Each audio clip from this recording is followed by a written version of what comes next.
Hi, sixth grade. Good morning. Happy Monday.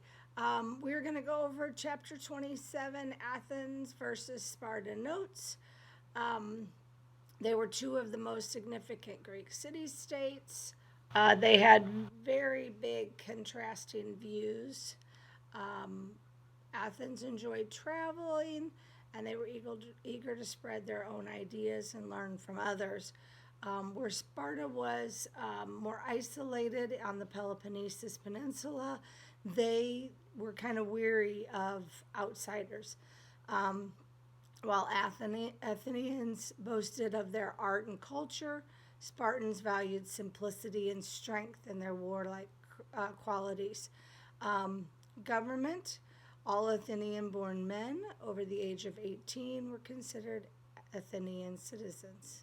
Every citizen could participate in the city's government. A group called the Council of 500 met every day. They proposed laws that were um, needed approval from a much larger group, so they made the Assembly of Athens, which was about 6,000 citizens, and that's where we talked about if um, the guys did not, if they didn't have 6,000 that were there, the slaves would go around with the ropes dipped in red paint and would virtually lasso them to bring them. And then they would be totally embarrassed. Athens was a democracy, which means that they could vote on issues, where Sparta was an oligarchy, which remember means they have three leaders. Um, Sparta had the Council of Elders, and it consisted of two kings and then 26 other men, and they were all over 60 years old. Then we had the economy. Because the land around Athens, did not provide enough food for all of their citizens to have enough to eat. Um, their economy was based on trade with other nations. They exchanged goods at a huge marketplace called the Agora. They developed their own coins with the goddess Athena's picture on one side and her favorite animal, the owl, on the other. While Athens' economy depended on trade, Sparta's economy, on the other hand, relied on farming and on conquests of other people. They conquered villagers around, and those conquered villagers became slaves or helots. The Spartans also utilized a second group of people, which were non citizens who were free. Um, Rather than using coins, they used a heavy iron bar as their currency. That way, nobody would steal them. Um, how would you like to carry around heavy iron bars to go pay for stuff? Um, and then for their education, um, Athenians believed that a good citizen should be both intelligent and have a healthy body. Um, Therefore, book learning and physical training were equally important. Boys were taught at home until 6 or 7, and then they went to school. They learned reading, they learned writing, arithmetic, which is math, arts, singing, wrestling, and how to play the lyre um, or the lyre, which is kind of like a harp. Um, at age 18, Athenian men began their military training. Girls did not learn reading and writing. They learned more of the skills of their mother, taking care of the home and the children. Um, in Sparta, the purpose of education was to produce capable men and women who could fight to protect the city states. The most important Spartan goal was to be a brave soldier and be able to fight. Spartan boys lived and trained in buildings that were called barracks. They lived there from age 7 to age 30. They could retire from the military at age 60.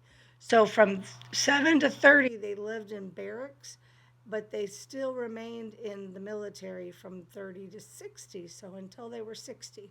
At about age 20, Spartan men were given a difficult test of some physical fitness, some military ability, and leadership skills. If they passed, they became a soldier and a full citizen. Women and slaves, a few women held jobs. Some sold goods in the market. They were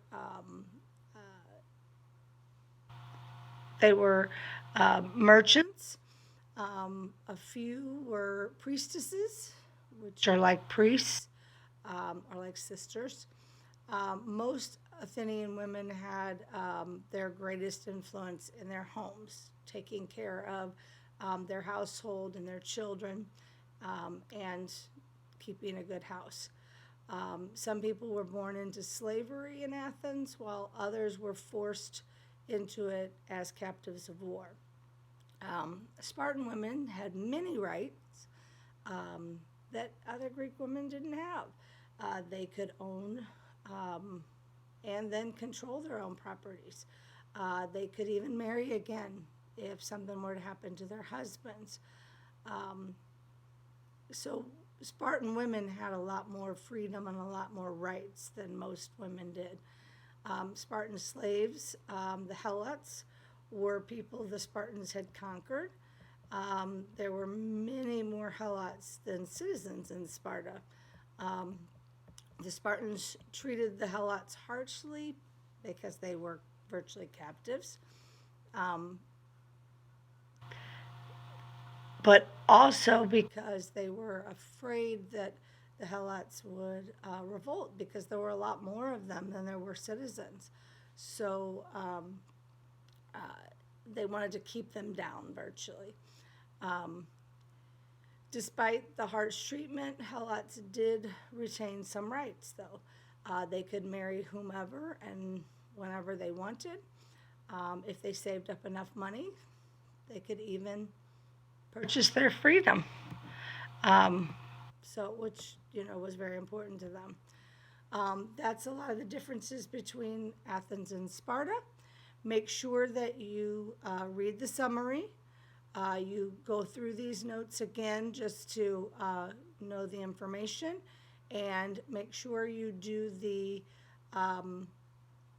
TCI game review game by tomorrow at 3:00.